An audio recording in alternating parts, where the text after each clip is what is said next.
Salam, selamat berjumpa bersama saya dalam acara Serambi Religius. Ibu bapak, saudari-saudara yang terkasih, permenungan kita pada hari ini diambil dari Injil Lukas bab 6 ayat 39 sampai dengan 42.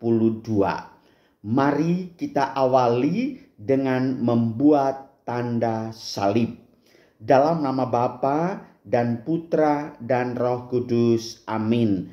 Salam saudara-saudaraku, semoga semua umat Allah di mana saja berada senantiasa dalam keadaan sehat, rezeki lancar, cita-cita anak yang meskipun saat ini masih dalam suasana perkuliahan atau pembelajaran lewat daring, semoganya semua berjalan dengan baik. Mari saudari-saudaraku yang terkasih, Injil Lukas bab 6 ayat 39 sampai dengan 42 memberikan gambaran bagaimana mungkin seorang buta menuntun seorang buta. Lebih lanjut lagi, Yesus menampilkan suatu perumpamaan yang penuh dengan self correction, yaitu koreksi pribadi. Dikatakan bahwa bagaimana mungkin Anda hendak mengeluarkan selumbar balok di dalam mata saudaramu, sedangkan saudara sendiri tidak bisa mengeluarkan balok di dalam matamu sendiri. Saudari-saudaraku yang terkasih, orang Jawa mengatakan ngiloa gitokmu dewe. Lebih mudah melihat wajah orang lain daripada wajah sendiri. Kalau kita melihat wajah orang lain itu tanpa cermin. Tetapi kalau saya mau melihat wajah diri saya sendiri, maka itu harus pakai cermin. Sangat jelas buat kita semua. Atau ada pepatah lain yang mengatakan, gajah di pelupuk mata tiada tampak, tetapi jarum di sebelah lautan sungguh tampak. Kiranya pepatah ini sangat cocok dengan pepatah Tuhan Yesus mengatakan, mengapa engkau melihat selumbar dalam mata saudaramu, sedangkan balok dalam matamu sendiri tidak kau ketahui. Kita amat mudah melihat kekurangan orang lain, tetapi kesalahan sendiri tak pernah kita lihat. Memang manusia punya sifat negatif, yaitu egois.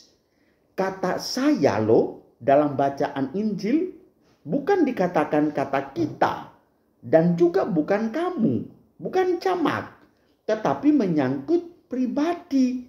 Maka melarikan pernyataan ini kepada saya adalah yang paling benar. Sedangkan Anda adalah pihak yang sering disalahkan. Kesalahan orang lain sekecil apapun mudah sekali tampak. Apalagi kalau dibumbui dengan rasa benci. Tak ada sesuatu pun yang benar dilakukan oleh orang lain. Apa yang dia rancang selalu dipersalahkan. Muncullah kesalahan itu lalu dalam bentuk statusnya. Status di WhatsApp, status di Facebook, status di Twitter. Kalau untuk saya sebagai seorang pastor, bukan tidak pernah menerima kritikan orang lain. Saya juga tidak pernah menutup diri terhadap ocehan dan komentar sesama. Saya sangat terbuka.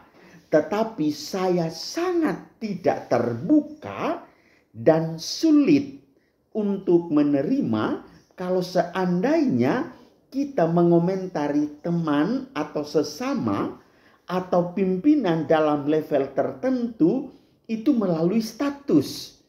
Status Facebook, WhatsApp, Twitter, Instagram, dan seterusnya. Sangat mudah sekali kita menghakimi sesama. Tetapi kalau dirimu sendiri, apakah Anda sudah melihat dirimu? Inilah yang menjadi kelemahan manusiawi kita. Maka Tuhan Yesus dengan sangat tegas mengatakan bahwa bercerminlah lewat tengkukmu sendiri, ngiloa gitokmu dewe. Bercerminlah lewat pribadimu. Melihat diri saya dulu, baru boleh mengoreksi orang lain. Dan pernyataan saya ini, ibu bapak saudari-saudaraku, dalam tatanan yang lebih umum, yang sangat normatif publikum, yang sangat bersifat umum. Kalau hal menyangkut pribadi tidak usah kau persoalkan, karena itu menyangkut urusan pribadi. Maka secara harafiah mustahil untuk dilakukan kalau kita melihat diri sendiri. Coba saja Anda mencium siku sendiri. Bagaimana Anda mencium siku sendiri? Maksud yang terkandung di dalamnya adalah melihat kesalahan sendiri itu sulit. Lebih mudah melihat kesalahan orang lain. Maka sekali lagi Yesus menasehati kita agar mengeluarkan lebih dahulu balok di mata kita, baru kemudian akan jelas selumbar di mata orang lain. Begitulah cerminan diri sendiri sebelum melihat orang lain. Ibu bapak saudari-saudaraku yang terkasih, di mana-mana saja, entah di komplek pemerintahan, perusahaan, lingkungan keagamaan, yang namanya kelompok kontra itu selalu ada. Dan untuk saya, itulah irama kehidupan bersama. Dan mau dikatakan bahwa itu harus dimusnahkan. Oh, tidak bisa. Ingat, Bapak Presiden Joko Widodo dalam rangka kesempatan menerima suatu kunjungan dari lembaga DPR atau instansi partai politik, beliau mengatakan, saya rindu dengan kritikan dari orang-orang tertentu. Dan dia sebutkan namanya. Ibu bapak sendiri pasti tahu. Rindu dia. Karena orang itu gampang sekali mengumbar nasihat, perintah, koreksi dengan berbagai kendali. Dan dali-dali yang dia pakai itu sangatlah fatal kalau sampai kepada penghakiman, memvonis. Maka untuk saya pribadi sebagai pastor, Anda mau berkoar-koar sampai ke langit 77,77,7 sekalipun, sementara Anda sendiri tidak pernah menunjukkan jati dirimu sebagai orang Kristiani sejati, maka mohon maaf, saya pribadi sih tidak menganggap itu. Meskipun catatan-catatanmu menjadi catatan self-correction, koreksi pribadi dalam karya pelayanan saya.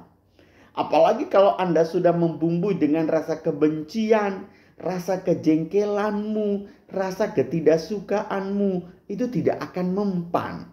Bapak Presiden Joko Widodo saya sangat salut dalam hal ini. Caci makian, macam-macam hal. Tetapi beliau menerimanya itu dengan senyum. Apalagi kalau menerapkan filsafat Yogyakarta, gaya Jawa Tengah, mengatakan bahwa baik, terima kasih, silakan. Nah, ini suatu ungkapan yang sangat-sangat santun dan mencerminkan suatu bentuk ejekan dan pemberian kesempatan kepada orang lain untuk berkoar-koar. Tetapi saya sendiri, kalau saya melihat siapa itu Anda, sejauh mana Anda aktif dalam kehidupan beragama, bermasyarakat, dan bernegara, maka sekali lagi lebih bagus keluarkan dulu selumbar di mata saudara sebelum mengeluarkan balok di mata saudaramu yang Anda lihat. Semoga mari kita sama-sama merefleksikan diri di tengah pandemi COVID-19 ini. Kita tidak usah mempersalahkan siapa dan siapa, tetapi kita tetap menjaga diri, mematuhi protokol kesehatan, rajin beribadah, taat pada ajaran-ajaran iman, maka pasti akan selamat. Maka di tengah pandemi COVID-19 ini ada yang dikatakan, kok kamu tidak pernah ke gereja? Oh, takut. Saudara, jawabanmu itu adalah bentuk penghakiman dirimu sendiri. Anda harus betul menyadari itu. Jangan mempersalahkan corona. Jangan mempersalahkan kegiatan gereja. Katakan bahwa nanti di sana saya tertular. Di pasar kaget, di mall, di warung makan, Anda lebih duluan muncul daripada ketimbang di gereja. Maka marilah kita sama-sama merenungkan hal ini sebagai bentuk patuh pada protokol kesehatan, patuh pada ajaran Tuhan, daripada kita ketimbang mempersalahkan corona, mempersalahkan gereja, mempersalahkan situasi. Anda sendiri bagaimana? Ayo, silakan renungkan. Tuhan memberkati kita semua. Dalam nama Bapa dan Putra dan Roh Kudus. Amin.